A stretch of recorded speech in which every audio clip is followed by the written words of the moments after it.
Okay. Hey, everybody, this is Sean, aka the Savvy Business Chick, and here we are with Coach Ogo. How are you today?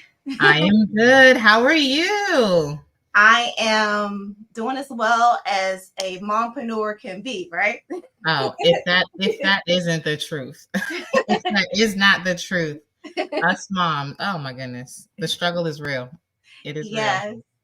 So, because we're here on a couple of platforms, we want to know where you guys are watching us from. So please let us know where you're watching us from. We are actually both in the DMV, so we like literally could have had this, side by side, but because we want to, because we're moms, right? So we can't leave our Yep, houses with our kids, right, until they go to sleep. yep.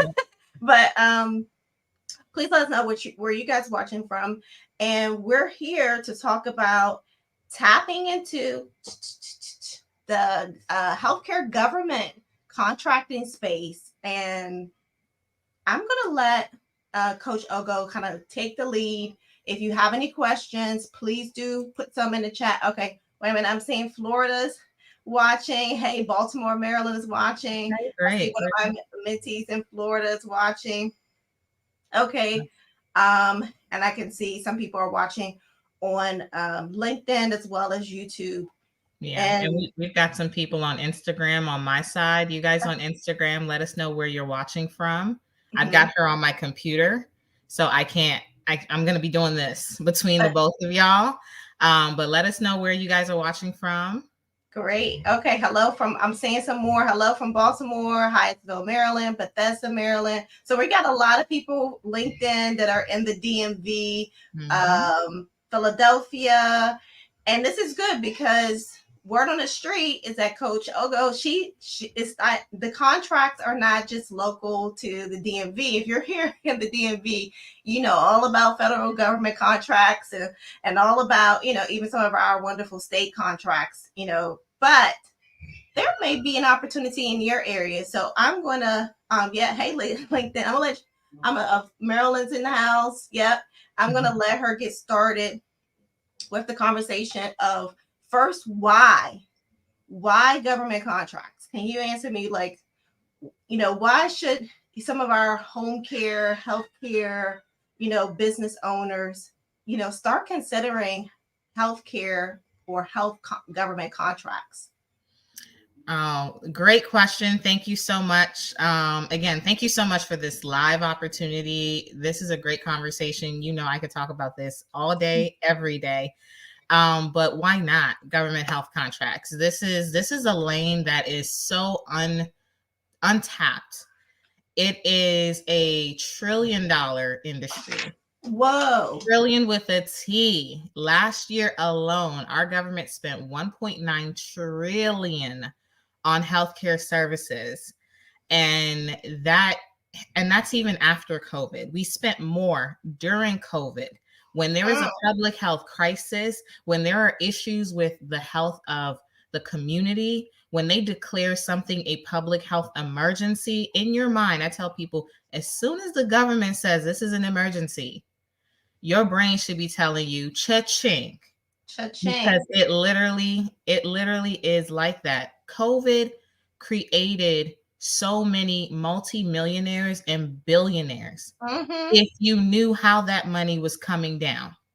But so many of us who are in the healthcare space, a lot of us, I think the most common businesses that I see and I come across is home care, Mm-hmm. staffing, some kind of recruitment type agency, health agency, and then just overall some type of healthcare consulting or coaching on that landscape. And I tell everyone, well, what's your plan for tapping into government health contracts? What's your plan for making sure your business has a revenue line straight to the government? Because they're going to spend the money. Yeah. They're going to spend the money. I think that is outside of defense and war and our Mm-hmm. military. Healthcare is the number two spend. Here's a statistic that I don't know if you know, but women in business, Only 1% of women in business ever hit $1 million. No, I didn't know that statistic. Wow. Only 1%.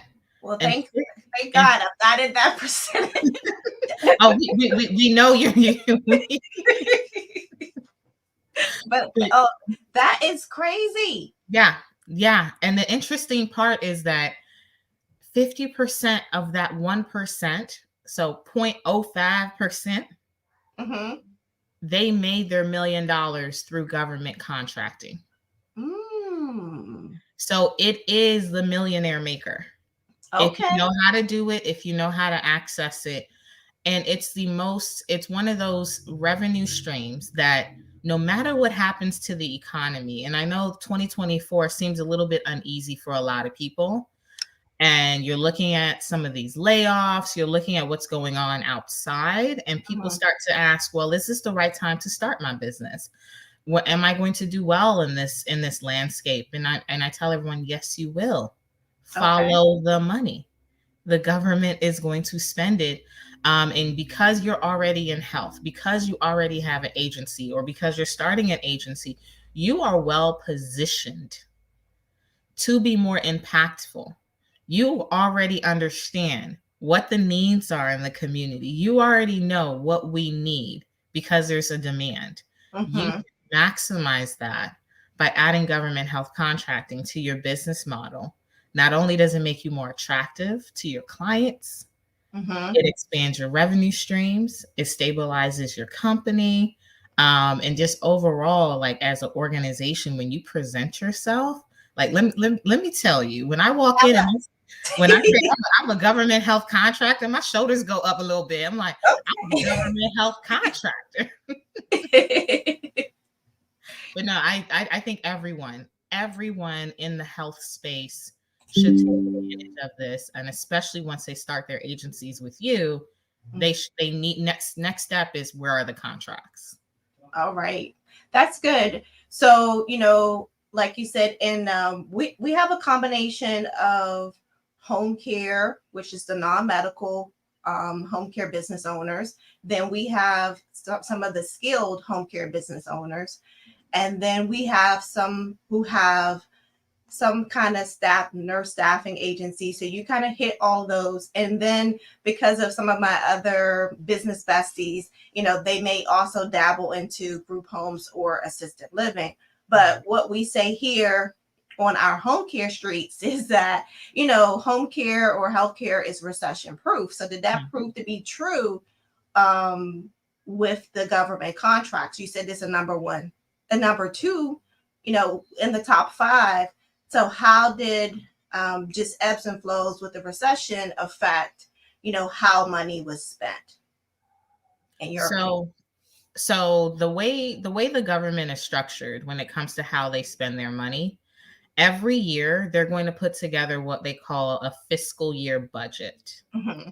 Every year they're going to make that a public document. And a lot of what I want a lot of people to understand, or anyone that's watching this live, is that because we have the benefit of living in a democracy, everything has to be transparent. If they are paying with taxpayer dollars, they have to declare where that money is going, because that's how we hold them accountable for how they spent our money.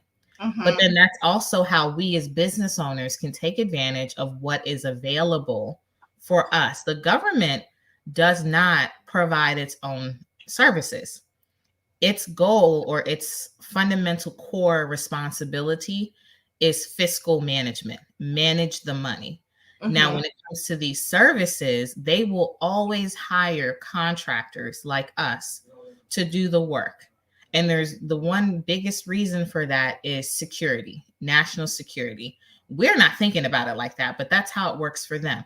In Hmm. order to make sure our country keeps moving forward, no matter if there are bad economic times, no matter if we're at war, no matter if there's a pandemic, they have to diversify where their services are coming from, because that increases the security. You guys remember what happened when all the baby formula wasn't available? Oh yeah. Because we have gotten so used to one or two big brands making all the baby formula. So when they couldn't make it anymore, we didn't have access. The government cannot risk that level of dependency on any one person or on any one company. So, Right. in order to increase our security as a country, they diversify who is supporting every initiative that they want to address. So Mhm. when they declare, when they put together that fiscal year budget, they will say we need contractors to support mental health. We need contractors to support senior care.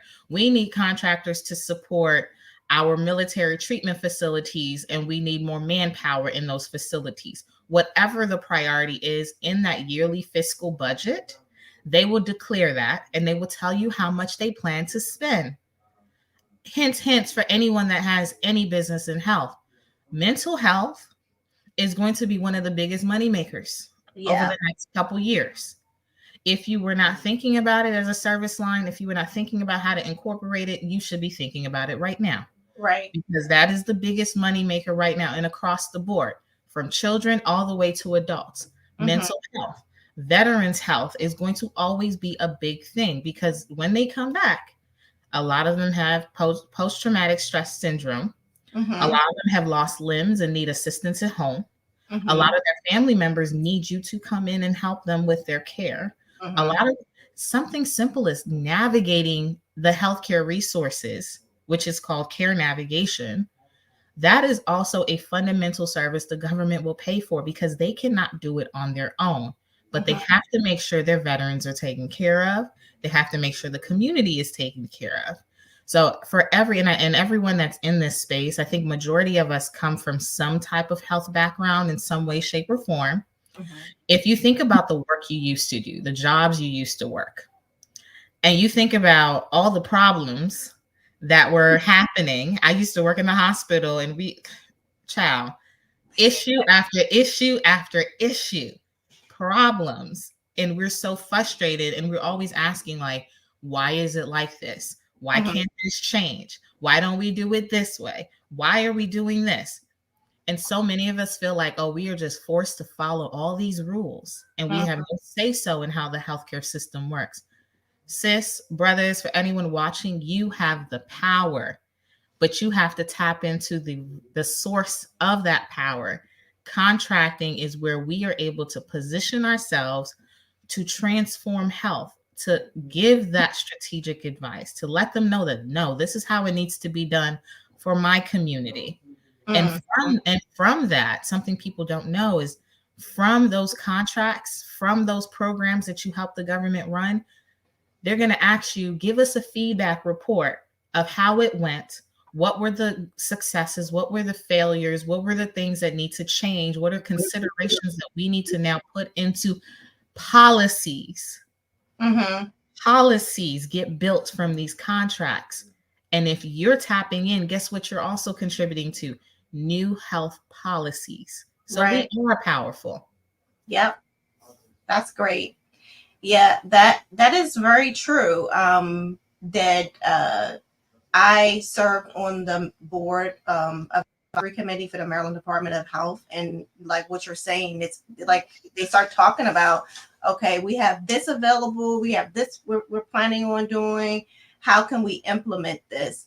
And when you're at that level, and what you're saying to a lot of my mentees, or those who are just home care CEOs, as I call them, is that you have to step up above bedside care, because if you get into the healthcare government contracting space, you can actually make more influence and more money, right? Mm-hmm. At that level, because like you said, the government is not going to do it, but they need some of these things to be done in the community or in different states. So Yep. this is really good. Yep. So, mental health, you said mental health is on the radar. It should be like a aha or a duh, because of all the different conversations about mental health. But prior to mental health kind of like being on the radar, what did you see in your experience, kind of get highlighted in the healthcare government contracting space? So, one of the biggest things that the government is still tackling So priorities are going to shift every year depending on what's happening in the world. So before COVID, we had our priorities. During COVID kind of took precedent, but the top, I'd say 5 or 6 that are just going to be consistent is going to be senior care, Mm-hmm. and all the diseases that come later on in life because you are living longer. Right. A lot of people do not realize that our health system, as it's currently built, did not anticipate so many people living long. Right. And the longer you live, guess what you're using more of? Resources. Resources. Yep. Exactly. Services. You need more support. And Mm-hmm. so they're going to always want to figure out, how do we help our seniors live longer? How do we help them live more independent? How do we make sure they're still supported? What types of education programs are we giving them, especially our veterans who are in that senior age category? That's Mm-hmm. going to be a big thing and will forever be a big thing.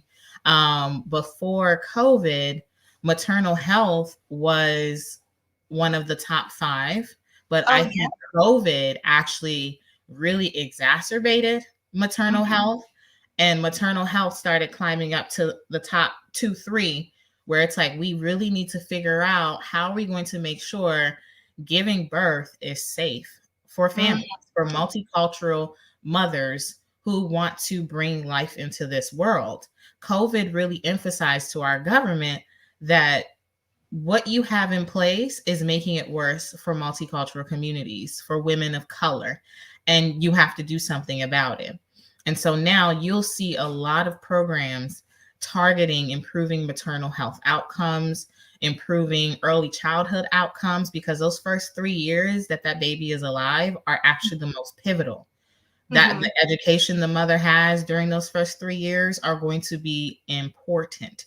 You're going to see a lot of states now pushing for more doula services because they realize that that is a safety net service. That service Mm-hmm. really does help women make better choices around the birth of their children, to feel that they have a voice when they are giving birth, to make the right appropriate decisions, lactation, education, etc. These things are going to be very important. So for those of you that are providing home-based services, maternal health, and newborn support are going to be areas that you'll see a lot of opportunity come out of.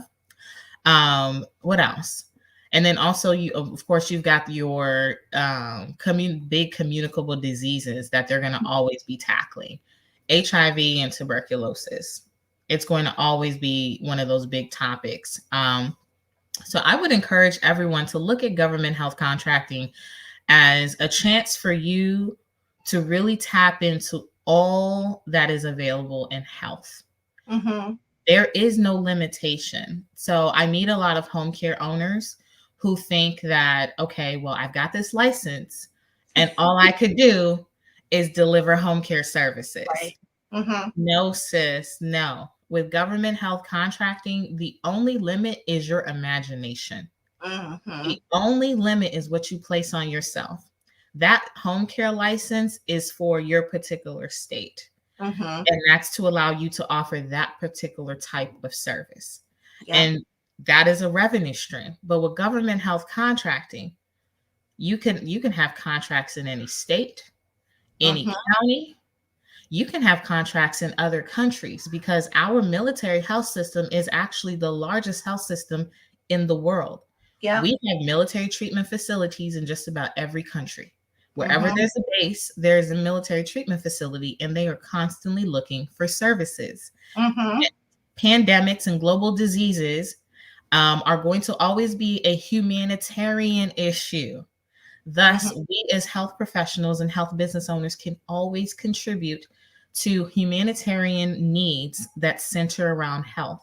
Our government has a whole division called Global Health, the Global Health Bureau. It's in USAID. That's a global health bureau, and they tackle all the global diseases. And you can tap into those contracting opportunities. So, for those of us that have backgrounds in different countries, you should be thinking about, how do I extend my reach overseas? That's good because you have that global, you're also a global coach. I want to say, I'm looking at your bio, how you said it on your bio. Global health strategist. Yeah, Yeah. you're a global health strategist. So, have you utilized getting a government contract outside of the country yet? Of course, right? So, have Yeah. you? Okay, what country were did you start in, and what was that experience? Being able to deliver that, like how was that for you? Okay. So one point of correction. Okay, So sorry. we're working on it now. So Okay, when I said yes, I was like, yes, like keep okay, going. cool. No problem. Yeah, but we're working on that now. And the beauty of that is, and this back into what I was talking about yesterday with the multiple income streams with government contracts, is that because you're a US government health contractor, when Mm-hmm. you step into another country, you're instantly in demand. Mm-hmm. Instantly in demand. And Yeah. then also, when you look at government health contracts that are required, that are looking to address issues in other countries, you're going to want to have an on ground support structure. So Mm-hmm. yeah, you could try to deliver it from here, but when you're a business owner, and I think this is the hardest part for health professionals to Mm-hmm. really digest and get comfortable with, is there is no requirement for Right. you to do the work. You Okay. are you are the brainchild. You are managing those who are working under you. So if I have a contract and the government has said that they want to address, usually they're addressing some kind of non-communicable disease or communicable disease. Mm-hmm. They want to address that in Kenya, for example, because that's where our next project is. We're planning for our next project. Do you have on-ground partners in Kenya that Mm-hmm. can support that work? They then will be your implementation team, but you would be the one that owns the contract. You sign it here in the States, but it's Right. being implemented by your on ground team. And some of us, we don't think that we have those resources, but Mm-hmm. I will tell you that there are a lot of us who have backgrounds in other countries. Right. We travel every year to go see family. Mm-hmm. While we're there, we have to start thinking about, okay, I drove past the clinic. Mm-hmm. I was in Kenya and I drove past a few hospitals and a few clinics. Could I stop by and ask the owner, oh, would you potentially want to be a partner with us if we were to get US based contracting opportunities? They will always tell you yes. Mm-hmm. Always. And then you set the parameters for how your programs and your projects are going to work. Then on the US end, you would submit your application the same way you would submit an application for a US based contract. The only difference is the team you're working with to get it done is overseas. Right. Yeah, I love that you broke that down, because, like you said, a lot of times when you speak to home care or home health care owners, they have a serious tunnel vision. Thankfully, a lot of my mentees, we're on to innovative ways to grow our business, but you're just bringing something even more refreshed, to our doorstep. I love how you mentioned, like, just think of those possibilities, like, either A, if you are do have family abroad, or B, if you travel a lot. To I remember the first time I went to South Africa, this lady, I think she was from LA, but she said she traveled there so much that she ended up getting a contract training some of the women leadership in, the government. And, you have to think outside of the box. You have to think, okay, where else can I utilize my business services? And just remember, home care CEOs and home health care CEOs, it's the government paying you, not the individual client. So we also have to shift from who's paying us. So with this, you're signing, or you're come into agreement with the federal government to fulfill that contract. And then, so what Coach Ogo is saying, you can basically employ people out of the country or out of the state, because I'm also going to have you talk about, like, how to look for contracts. And I don't want you to spill all of the beans because you have a conference coming up. I know you have a conference coming up. No, this is a great conversation because it's a good introduction, because when people come to this conference, I wish I don't know if my words are truly conveying the power of what we're providing. As soon as you step in, we are giving you access to over 10 million in health contracting opportunities. That is unheard of. I Right, don't know if you've gone to business conferences, networking events. They talk about high level what you could do, but right, it's still up to you to now find the opportunity, talk to some people, figure out how it could work, or what it is that you guys can do together. And 9 times out of 10, a lot of people leave those conferences not really having a next step. It was right, great, but you don't have a next step. For us, it's no, you come in, you know what contracts are available for you. You know exactly where they're coming from. You know how much they're paying, and you know which partners you need, and your partners are in the room. So you literally, during our networking session, start looking for the business owners that match the contracts that you are trying to go after. And you guys can sit down and say, hey, we want to go after this. Let's collaborate. And it's literally seamless.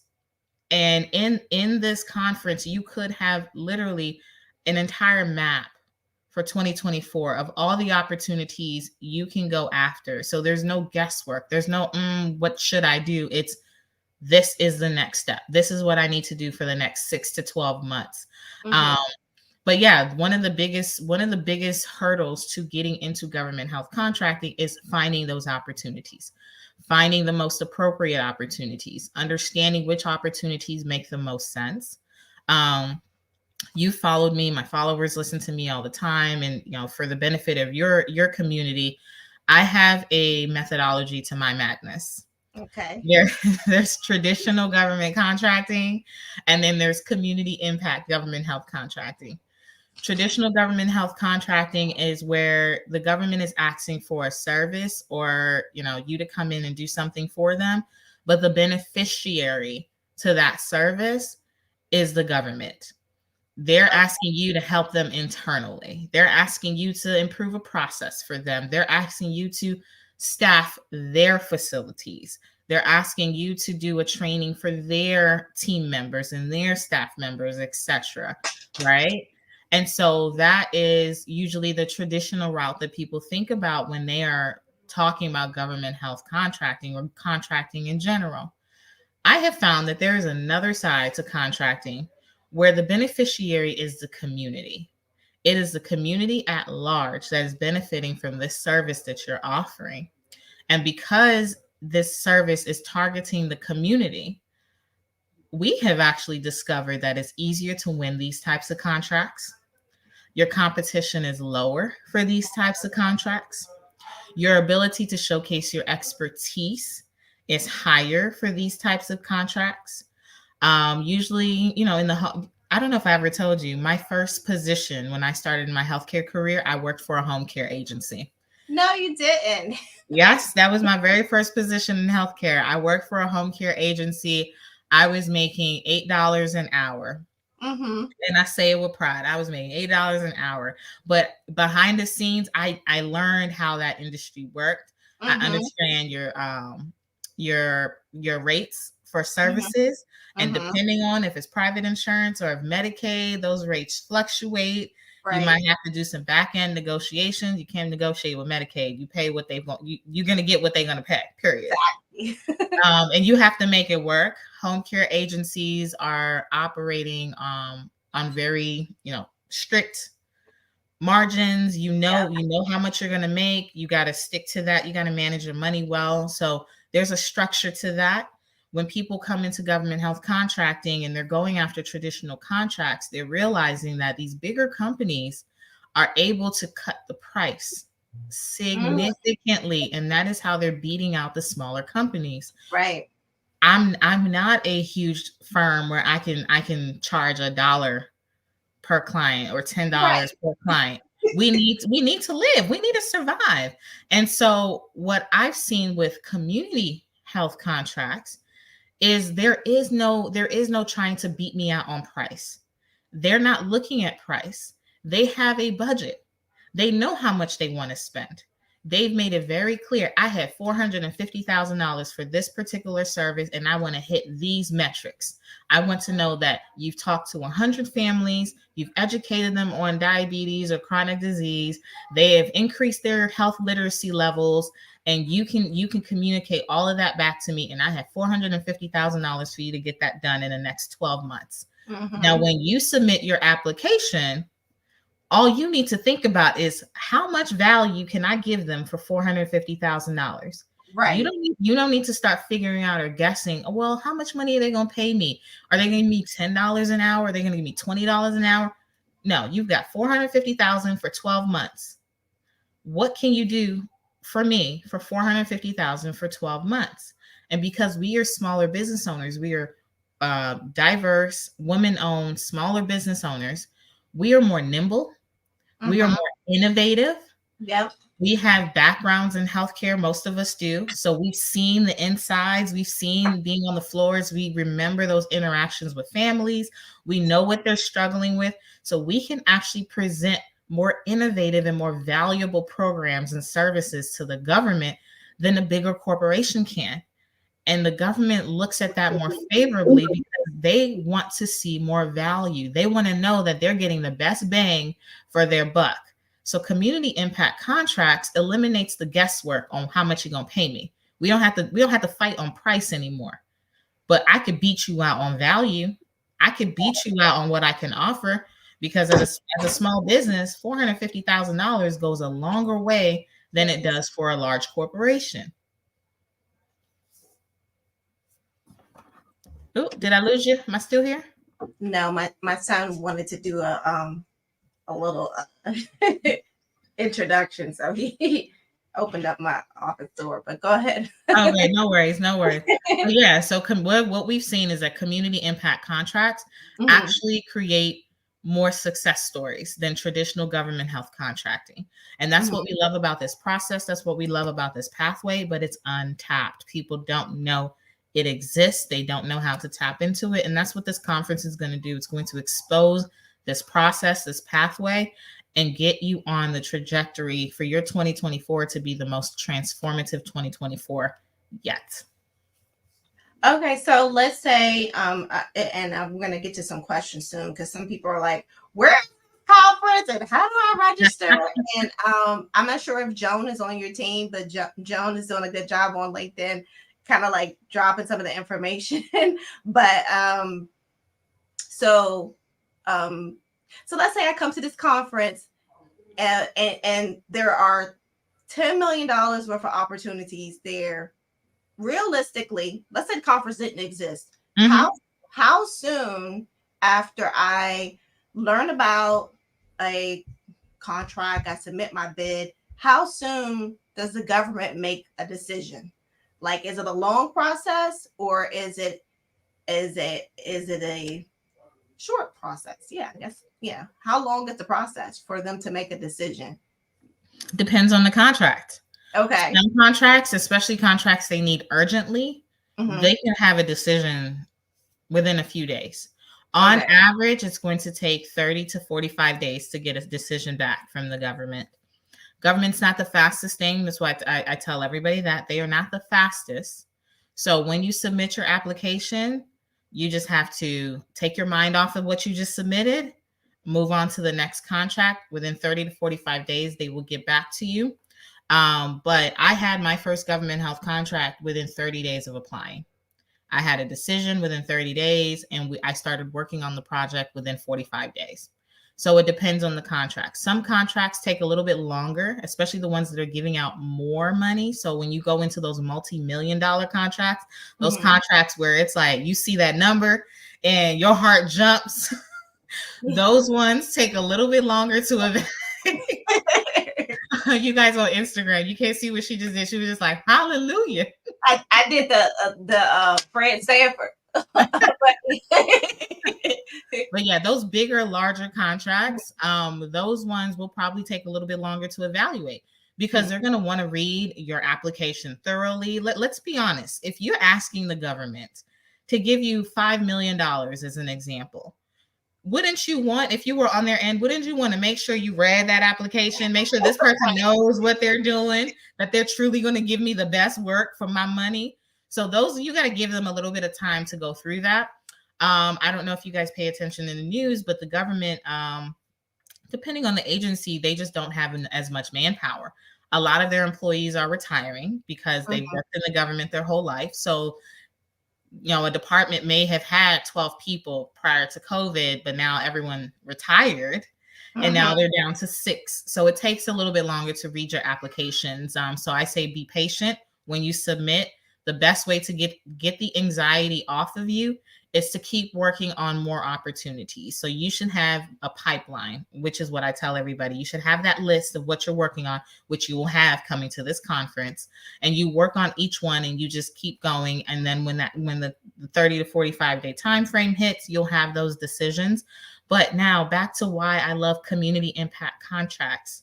There are still multiple ways to leverage that to make money, even while you were still waiting for the contract decision to be made.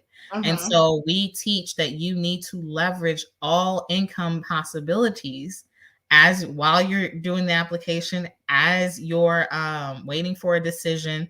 And then once you get that decision, think about, okay, after I do this project for the government, how am I monetizing it afterwards? So yes, they paid me. I'll give you a very real example. The government paid me $450,000 for 3 months to run Alzheimer's education on their behalf. Cool. And I know that's something everybody in your community could do, everyone in my community could do, because it's health education. But once we were done that, of course, now you can leverage that and monetize it because that education is still needed. Right. It's still needed by other families in the senior care scenario. You're probably going to encounter patients that have Alzheimer's or dementia. Families do not know what to do when their loved one is diagnosed with that disease. Right. It might sound common for us that are in the space, but it is still something that is so unknown. A lot of families feel like it's unmanageable. And so you could step in to be that bridge in education, but assuming the government gave you a contract to educate people, the contract is done, that education has not left your company. It is still a product of your company, and you could still monetize that post the contract and still make money. So there are ways to really expand your horizons, all from one opportunity. That's good. Yeah, a lot of my home care mentees know about chronic diseases because actually that's one of the things that we stand out with. And I'm not sure about other home care coaching programs, but we stand out in specializing in chronic diseases like the diabetes management, like the Parkinson's, like the cancer. And like you said, towards the beginning, these are some of the things that the government they collect the data, number one, on this. So that's good because we also know, to look at the data, like how many, what state is this affecting more so, and then because I want you to talk about getting into this the different states, because some people are not here in the DMV and they're wondering like, how can I get access to some of these contracts? Like I said, I'm going to highlight some of these questions and have you address it. But yeah, definitely knowing your stuff, and then like you said, utilizing that afterwards, putting that on your business resume, and also maybe like developing online training for that could be used even in the private sector. Oh yeah, corporations will buy that education from you. Other companies will buy that, because once you've given the government something, that program is government approved, because they're going to review what you're producing. They're going to review it before it goes out, and they're going to say, okay, I like this. This is good. This fits our criteria. And then you can now publish it. It is government approved. That stamp right there is worth $1 million. I don't want us to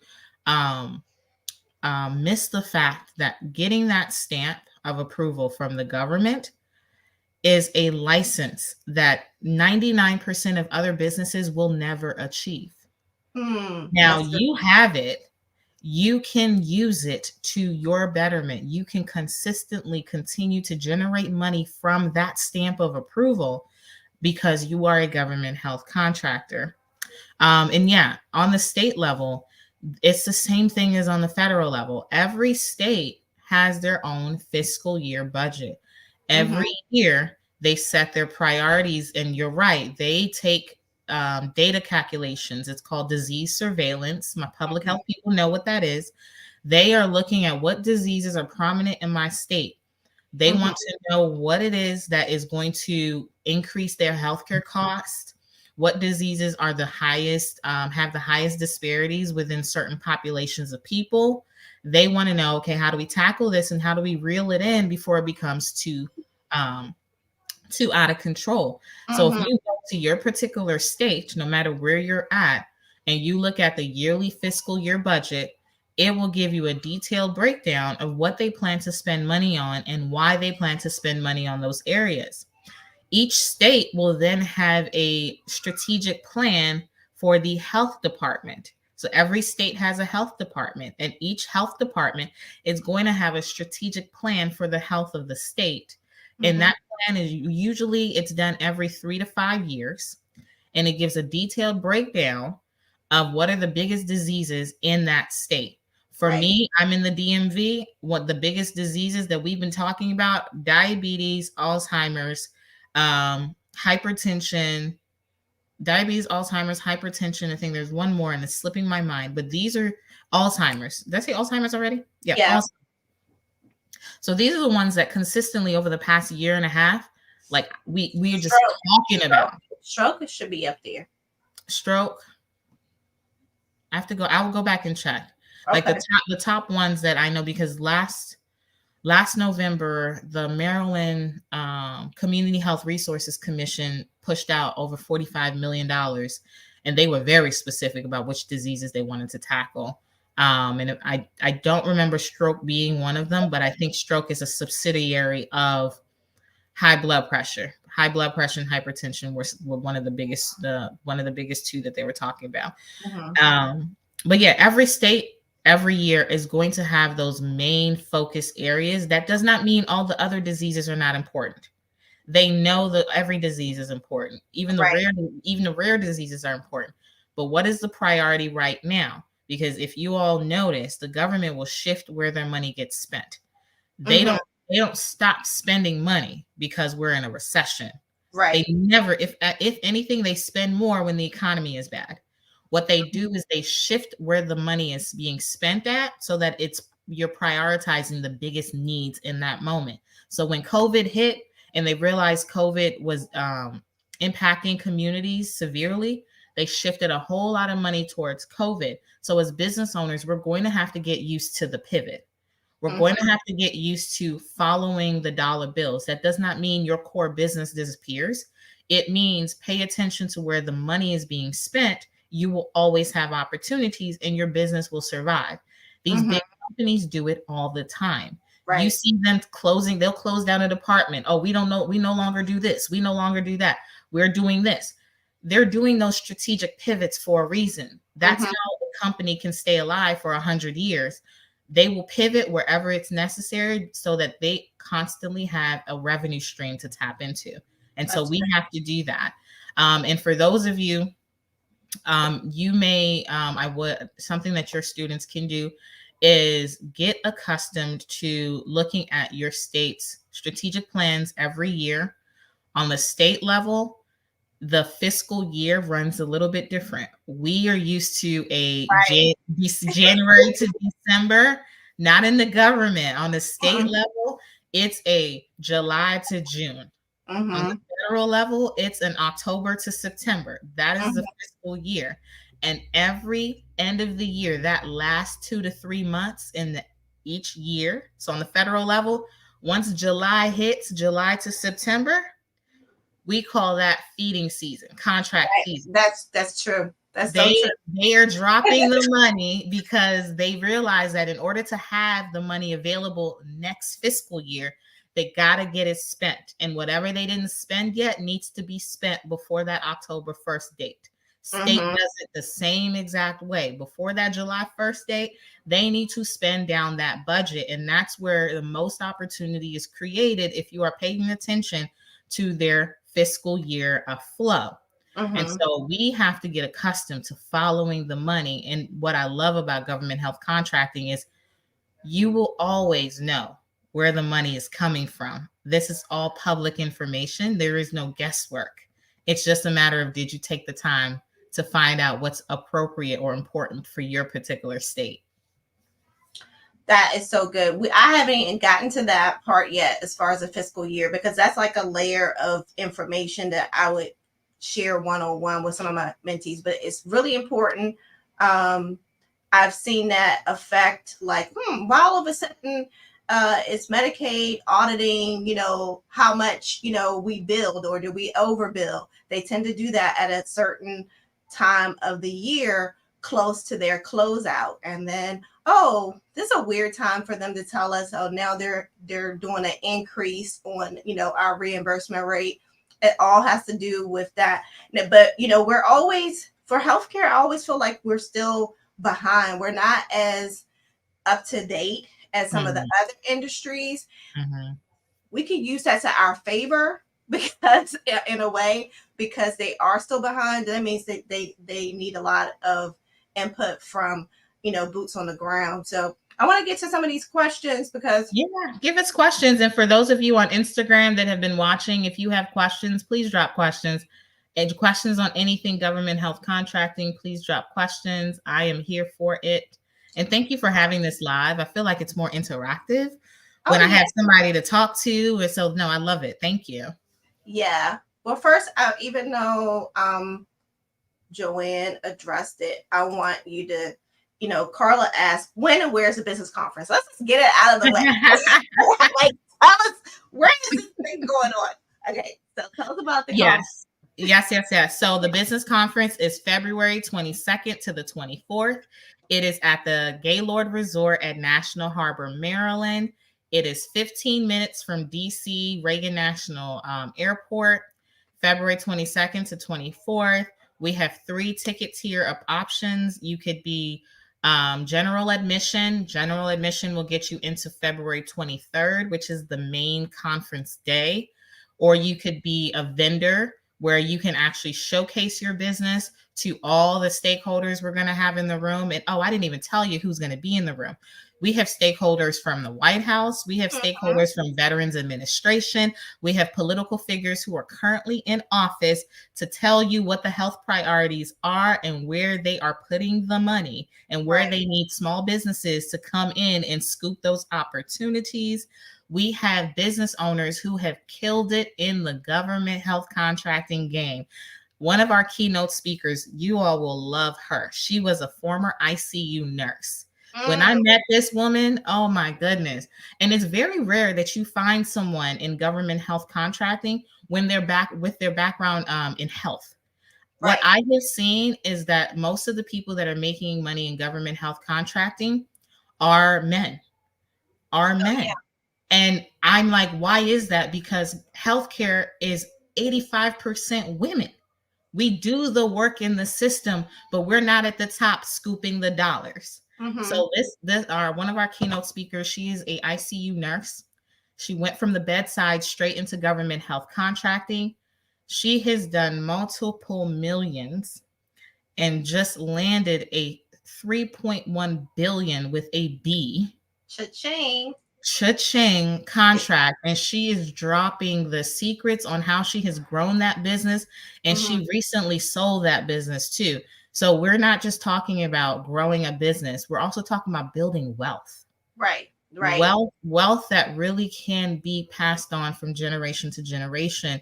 And this is coming from multicultural women. Our whole Mm-hmm. entire panel is multicultural, and you Mm-hmm. will see that this puts us at like a pivotal position. We have the competitive advantage because we understand the communities we're serving. We Mm-hmm. came from those communities. We know what the needs are. We know how to make care more appropriate. And when you have a health background on top of all of that, Right. you see what others don't see. Mm-hmm. You see the issues and you can speak to that in a language others can't speak. So you want to be in the room on that main conference day. And general admission will get you access to that. If you want to be a vendor, you'll be able to showcase your business so that people know what you have to offer and you can get that increase in partnership requests. Our government officials can see what you're doing and they can also tap into you. We are also bringing large health systems to the room. If you're in the DMV, you are familiar with Kaiser Permanente, you're Mm-hmm. familiar with Care First, you're familiar with Luminous Health. They are all going to be in the room. You're familiar with Adventist Healthcare. I have spoken and had conversations with their presidents, their directors, their community outreach teams, and they are excited about the potential of this conference. So you will have access to all of them. For a VIP level, if you want to really get some one-on-one time with these stakeholders and these keynotes who have done a great in government contracting, you can do that with VIP because we will actually have VIP intimate dinner where you'll be able to talk to them and literally ask about your particular business, your vision, your goals, what it is that you want to address with your business, and they'll be able to give you insights that if you were to meet them on a regular day, it will cost you thousands of dollars to access this information. Not only that, like, because you said it was, not that far from Reagan National or DCA, that if somebody did want to fly in, not just talking about, of course you're going to glean from the government contracts, but I've gone to like these kind of conferences and I was, maybe I was, or one of my clients was stuck with getting approved with a program, and they said, oh, just call so and so. So just being able to like talk directly to some of these people is will definitely help your business. Yep. Miko, so that answers that. Let me see. I have a question on Instagram if I could take this one. Go ahead. Okay, so the question on Instagram is, does one have to have a business LLC to apply for government contracts or government health contracts? I'm very specific, y'all. I only talk about government health contracts because healthcare is a beast by itself. Yep. I don't talk about other industries unless that industry falls into social determinants of health. But healthcare government contracts are a unique space in government contracting. And I tell everyone, this has never been done before. When I first started, I was trying to learn from all the other government contracting coaches, gurus, etc. No one ever talks about health. I believe it. Ever. And I believe it. I was getting so frustrated, and it wasn't until later on I realized why. You can't talk about what you don't know. True. If you're not in this space, you can't talk about what you don't know. But to answer your question, do you have to have an LLC registered? Yes, you do. To have your name on the contract, you need to have an LLC. So if you don't have one now, definitely get one or start the process of getting your LLC registered. However, does that mean you cannot start partnering on government health contracts? No. You can partner with someone who already has their LLC established and you bring your expertise to that contracting opportunity. Partnerships are the name of the game, y'all. The government loves to see coalitions, and we are moving more and more towards coalition-based contracting where they see you have a diverse team of experts working with you to get the work done. That looks great to them. It makes them know that, okay, you understand what we need. You understand that in order to have a very comprehensive approach to health and wellness, you need diverse backgrounds. You need experts who have their expertise collaborating. That is the name of the game. So for those of you that maybe you're even earlier on in your career, maybe you just started your business, you may feel more comfortable being a partner to someone else who has had their business for a longer period of time, or an independent or be an independent consultant under the project, but you could still make a ton of money. I have students in my classes and my programs, just to be an independent consultant under someone else's contract, that's an easy $20,000 check, $50,000 check. My mother, she was not a believer. When we set her up, She made a smooth $100,000. She was like, "Oh, that was easy. Can we do that again?" Easily converted. Easily. Exactly, exactly. And being part of our community, being in the room at this conference, guess who's around you? Business owners looking for team Mhm. members, looking for partners. So you guys want to definitely be in this room. Yeah, I love how you answered that. And just to also, the opportunity is that they could be a consultant, but I always tell people, play it big. Don't settle with being a sole proprietor, because the moment that you need someone to work with you, guess what? You can't hire them as a sole proprietor. So Yeah. you might as well just play it big. You might as well bet on yourself and win. So you might as well just go ahead and get the LLC or the INC. Yep. Yep. Agreed. So our next question is, if we want to see what kind of contracts are out there, which website do you suggest we go to? And I didn't want to butcher your name. I'm thinking it's Kine. So it's asking what websites should people go to if you are able to. That's a great question. So when you're first starting out, the two websites that are going to be the best bet to start your search, to start looking at the terrain. Number one is your state's procurement website. Every state has a procurement website where they publish their contracts. It's public knowledge. Every state has it. So, and if you don't know where your state procurement website is, go to google.com, type in your state and put procurement website right after that, and you will see that come up. Get registered in that procurement website. Start to look at what's being published for your state around health. Mm-hmm. Also keep an eye on those strategic plans and fiscal year budgets, because depending on when they said that time frame or those programs will be implemented, it kind of hints to you, okay, I should expect some type of program release at such and such time frame. Mm-hmm. So that's where I would start. On the federal level, I would start exploring sam.gov, sam.gov. That's where you can start to see federal level opportunities. Now, I will tell you this, in the beginning, you're going to feel like a kid in a candy store when you see all them opportunities and you're like, whoa.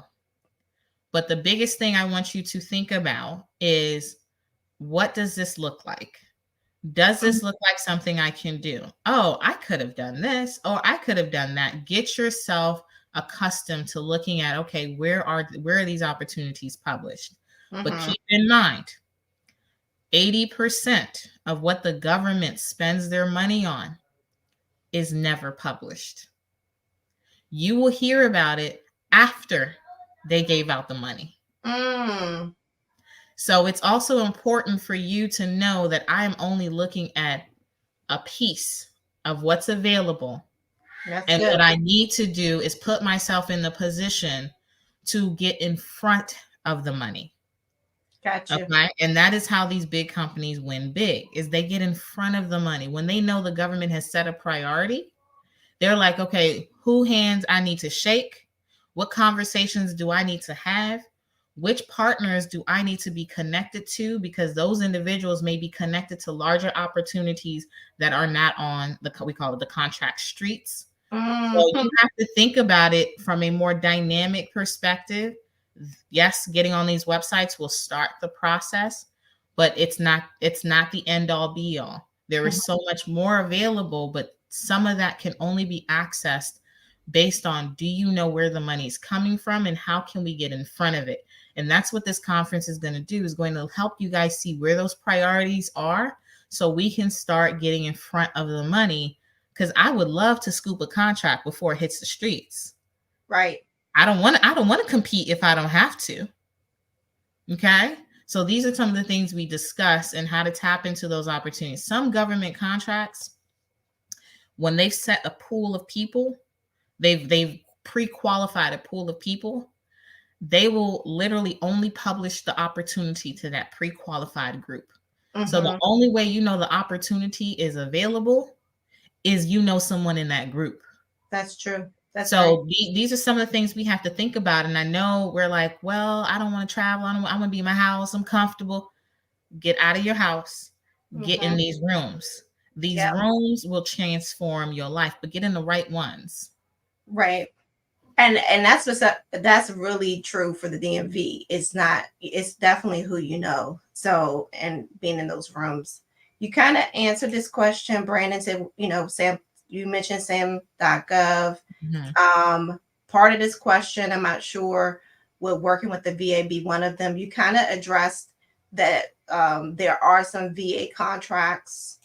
Um, so that would be on the same list, correct? Yeah. On So VA contracts will be on sam.gov. You'll see those contracts published there. The thing about the Veterans Health Administration is, of course, they have a veteran first policy Mm-hmm. where they will give preferential first selection treatment to veteran owned businesses. Does that mean I cannot qualify for a veteran contract? It just means I need to partner with someone who is a veteran owned business. And benefit to you, Nicole, we have the former senior vice president for contracting from the Veterans Administration coming to the conference, and the vice president for community networks for Veterans Administration coming to the conference. And both of them are going to be talking about how to access VA money, because there is a lot of money when it comes to serving our veterans. I need to have my husband come because he's a veteran, so I can push him forward. Get that Yeah, contract for me. there is a lot. The health of our veterans will always be a priority for the country. Whether we're doing it right or wrong, that's a different conversation. But will there always be money available for it? Yes. Mm-hmm. True. Very true. But Um. I've got a question from Instagram. Sure. It says, I'm new to following you. Please, how can one be a government health contractor? I'm an occupational therapy doctorate graduate, and it seems very interesting. Can you please enlighten us some more? Thank you. Well, thank you, Oyen. I appreciate the question.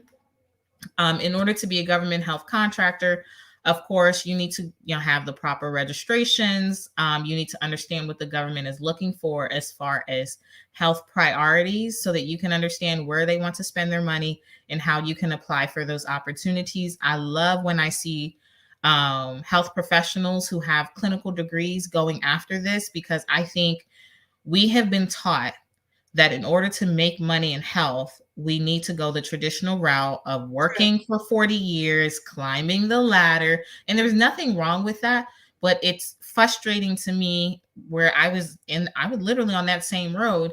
But as a woman of color, as an individual of color, we know that working our way up in some organizations becomes frustrating. Mm-hmm. We're not getting promotions like we want to get promotions. We want to be impactful and we feel limited.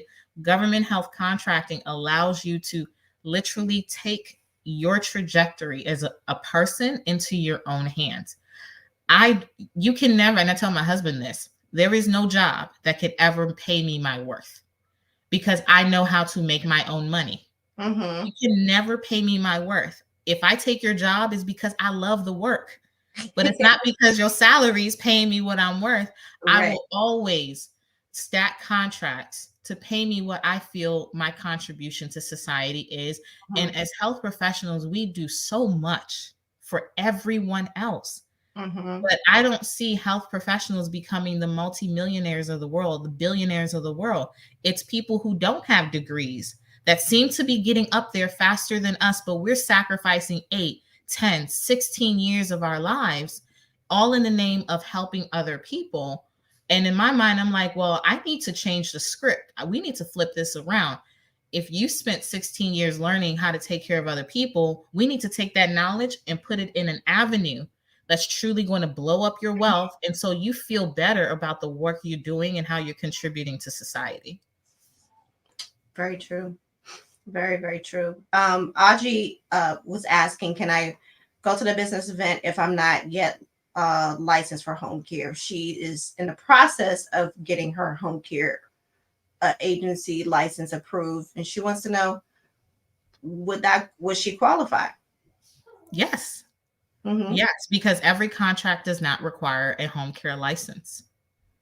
Every contract does not require a home care license. Once you have it, you leverage it. But while you are still in the licensing approval process, and I know it takes some time to get those approvals through the state and whatever other regulatory requirements you have, partner with others. Go Mm-hmm. after contracts that leverage your skill sets that you do have. Education contracts are a huge thing. Mm-hmm. Developing programs on behalf of the government. So it's not just you don't just think about it as I only can do what my license allows me to do. Your license elevates your position because you have a license to do more than others, but you can still go after contracts as you are right now. Great. I'm just going to do like two more questions. Let's see.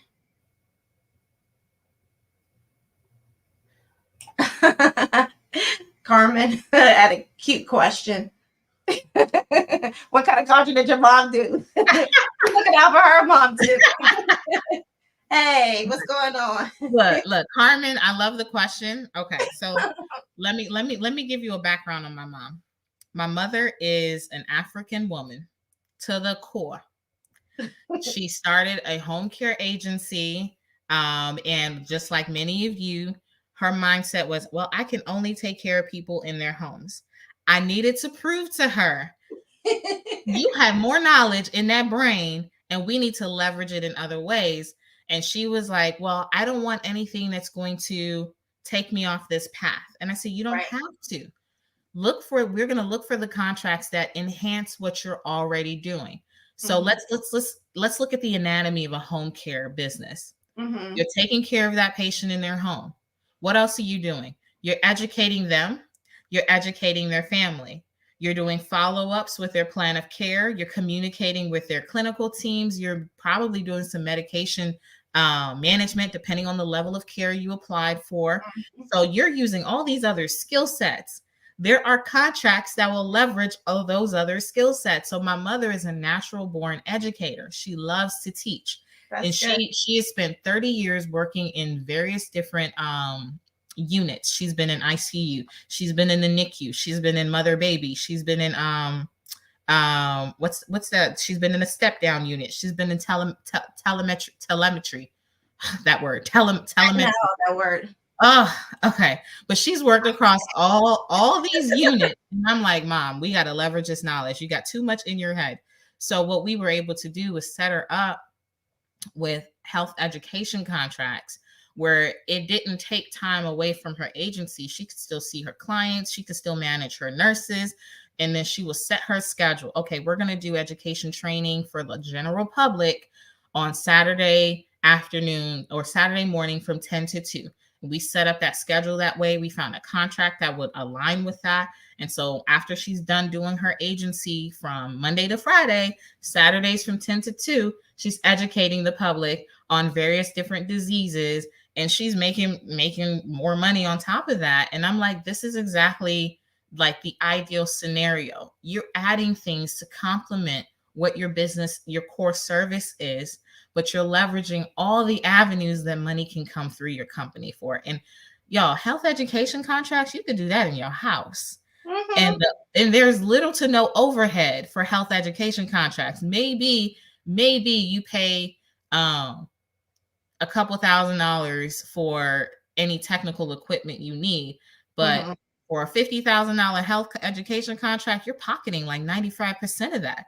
$100,000, you're pocketing 95% of that. That's unheard of, especially when you Right. think about home care reimbursement rates. It's a great buffer. It is a great buffer. Right. Look, and now she's government approved, like you said before, right? Exactly. Exactly. Yeah. So I guess I'll end with a question for most of those in my community, my mentees is, and you kind of touched on it with your mom, which is what's out there for home health. What's the potential for home care owners? Uh, and you kind of covered teaching, chronic, I think you said chronic disease management, but leave us with something that's going to like be like this is why you need to get into it. And we have people at different stages, you know, like they're in their first year and it could be in their 8th year for the government contract space. Okay, I'm gonna contextualize it to my home care owners. You all are positioned in the best way because you are allowed to stack. You are allowed to money stack. So you can pitch to the government or apply. I say pitch, but really it's an application. The same way you put in that application for your agency license, Mm-hmm. same way you put in the application for this government health contract. You can let them know that yes, I can do this for you. And because you're following our method, you focus on community impact contracts. Mm-hmm. You're educating, you're developing programs for the community, you're attracting the community to yourself. On the back end of that, could you not tell the community, oh, by the way, I've got home care services too. So after you come and get this education, let me take care of you. Let me Right. take care of your mom. Let me take care of your dad. It's an amplifier to what you are doing. It will Mm-hmm. attract more clients to you because one, you're government approved. Two, you're offering a what's it called? What do they call it? They call it a lead magnet in the Mm-hmm. marketing world. You're offering a lead magnet, which is a paid service by the government. You're getting paid to bring these people to you. And then on the back end of that, you can still keep serving them as a home care owner. And because now you've built trust with this community, you have information on them, you've been able to talk to them, you've been able to engage them. They can still refer more people to you. It's like a gift that gives on giving because it's positioning you to be able to maximize everything that you're doing. And so I would say if you have not thought about government health contracting as part of your business model as a home care owner, you definitely need to because it will amplify what you are doing. Thank you, Joan. I see her dropping the link to the conference. You can definitely participate in the conference. Our website is mwih.com. So multiculturalwomeninhealth.com, mwih.com. That's where you can find out more information on us, our organization, what we're doing, and everything there is to gain by being in this conference. Joan looks familiar. I feel like I ran into her at Citibank before. Really? Joan, if that's you, let me. Yes, I want you guys to know the website. There's Joan has said earlier that the seats are the tickets are limited. I'm not sure how much time they have Oh, before. yeah. We're selling out fast and the seats are very, very limited. So if you have not got, we will be sold out way before the conference. I will tell you all that. We will be sold out way before the conference.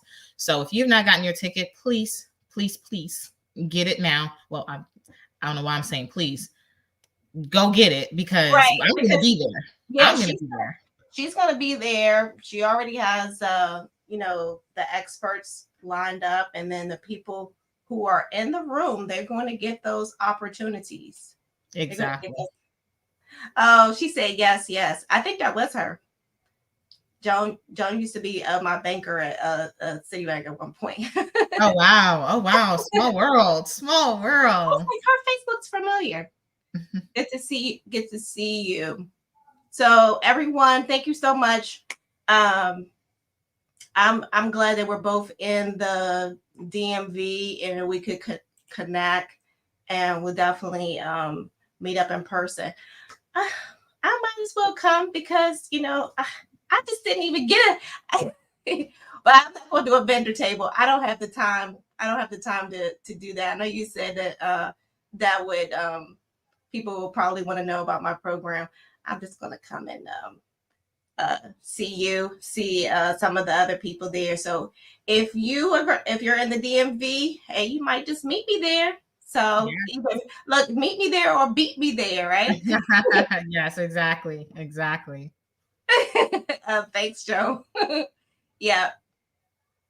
All right. So everyone, this is going to stay up probably for about 24 hours, and then it's going to come down. But thank you so much for joining in, for all of your questions. Of course, we couldn't answer every question, but hopefully you got some good foundation information, and you're going to get even more if you come to this conference. I know if you're in the DMV, you kind of have like an advantage because you can just drive to the harbor. It's much more of an investment for you if you're out of state. Like I have some mentees in North Carolina or Texas or Florida.